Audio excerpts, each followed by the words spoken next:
प्रसव, डिलीवरी या लेबर वह प्रक्रिया है जिसमें गर्भाशय के संकुचन के फलस्वरूप गर्भस्थ शिशु, प्लासेंटा तथा झिल्लियां गर्भाशय से बाहर निकलती हैं। प्रसव के प्रकार अलग अलग आधारों पर वर्गीकृत किए जाते हैं। पहला, सामान्य प्रसव या नॉर्मल डिलीवरी।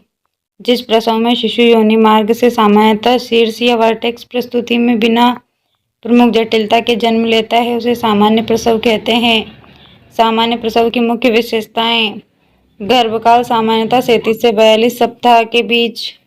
प्रसव स्वतः शुरू हो सकता है। शिशु सामान्यतः शीर्ष प्रस्तुति में होता है। योनि मार्ग से शिशु का जन्म होता है। सामान्य प्रसव में फोर्सेप्स, वैक्यूम या सिजेरियन की आवश्यकता नहीं होती। दूसरा, असामान्य प्रसव या एबनॉर्मल लेबर। जब प्रसव की सामान्य प्रक्रिया में असामान्यता या जटिलता उत्पन्न हो जाए तो उसे असामान्य प्रसव कहते हैं। उदाहरण: प्रसव का बहुत लंबा चलना, प्रसव की प्रगति रुकना, भ्रूण की असामान्य प्रस्तुति या स्थिति, अत्यधिक रक्तस्राव, भ्रूण संकट, गर्भाशय का फटना आदि। इसका प्रबंधन: कारण के अनुसार निगरानी, दवा, असिस्टेड डिलीवरी या सिजेरियन की आवश्यकता हो सकती है। तीसरा, समय के आधार पर प्रसव। समय पर प्रसव या टर्म डिलीवरी 37 से 42 सप्ताह के बीच होने वाली डिलीवरी को टर्म डिलीवरी कहते हैं। इसे आगे निम्न प्रकारों में बांटा गया है: अर्ली टर्म 37 सप्ताह से 38 सप्ताह 6 दिन के बीच होने वाली, फुल टर्म 39 सप्ताह से 40 सप्ताह 6 दिन के बीच होने वाली डिलीवरी, लेट टर्म 41 सप्ताह से 41 सप्ताह 6 दिन के बीच होने वाली, पोस्ट टर्म 42 सप्ताह या अधिक में होने वाली डिलीवरी। अगला है प्री टर्म प्रसव। 37 सप्ताह से पहले होने वाला जन्म प्री टर्म कहलाता है। इसकी मुख्य समस्याएं: श्वसन संबंधी समस्या, शरीर का तापमान बनाए रखने में कठिनाई, स्तनपान में कठिनाई, संक्रमण का अधिक जोखिम, कम जन्म वजन। पोस्ट टर्म प्रसव 42 सप्ताह या उससे अधिक गर्भकाल होने के बाद होने वाला प्रसव पोस्ट टर्म प्रसव कहलाता है। पोस्ट टर्म प्रसव के संभावित जोखिम: प्लासेंटा की कार्यक्षमता कम होना, भ्रूण संकट, मेकोनियम का जोखिम, शिशु का अधिक वजन, प्रसव संबंधी जटिलताएं। चौथा, प्रसव शुरू होने के तरीके के आधार पर। पहला, स्वतः प्रसव या स्पॉन्टेनियस लेबर।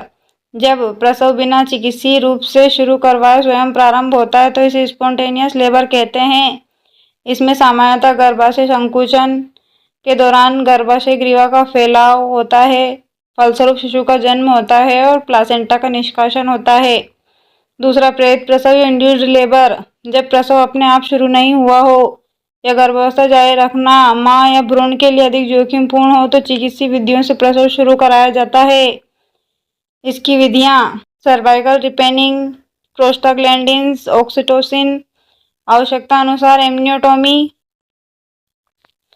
उदाहरण: गर्भावस्था अधिक समय तक चलना, कुछ मात्र रोग, भ्रूण की स्थिति संबंधी समस्या होने पर। इंडक्शन का निर्णय डॉक्टर द्वारा मां और भ्रूण की स्थिति देखकर लिया जाता है।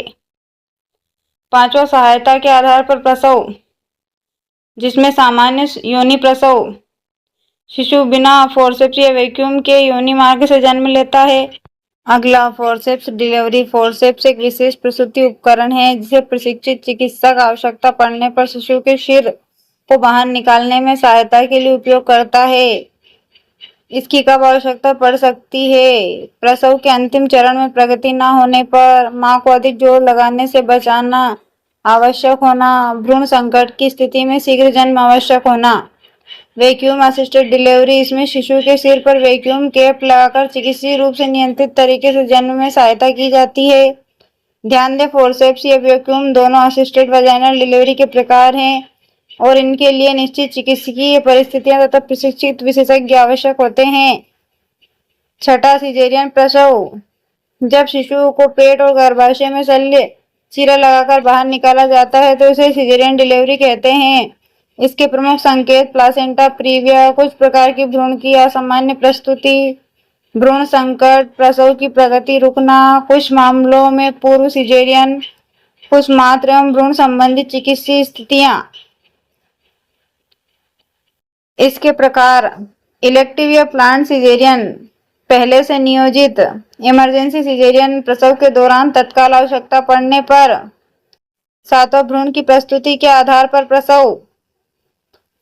पहला शीर्ष प्रस्तुति सिफेलिक या वर्टेक्स प्रेजेंटेशन। इसमें भ्रूण का सिर पहले जन्म मार्ग में आता है। यह प्रसव की सबसे सामान्य प्रस्तुति है। इसके विभिन्न प्रकार हो सकते हैं, जैसे वर्टेक्स, फेस, बो प्रेजेंटेशन। इनमें वर्टेक्स प्रेजेंटेशन सामान्य प्रसव के लिए सबसे अनुकूल होती है। दूसरा नितंब प्रस्तुति है ब्रीच प्रेजेंटेशन। इसमें भ्रूण का नितंब या पैर नीचे की ओर होते हैं और जन्म मार्ग की ओर पहले आते हैं। प्रमुख प्रकार frank breech, complete breach, footling breach. Breach में प्रसव की विधि का निर्णय भ्रूण की स्थिति, गर्भकाल, मां की स्थिति और विशेषज्ञ के आकलन के आधार पर किया जाता है।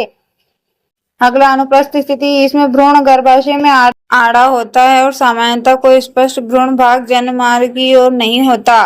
ऐसी स्थिति में सामान्य योनि प्रसव संभव नहीं होता, इसलिए चिकित्सकीय प्रबंधन आवश्यक होता है और कई मामलों में सिजेरियन डिलीवरी की जाती है।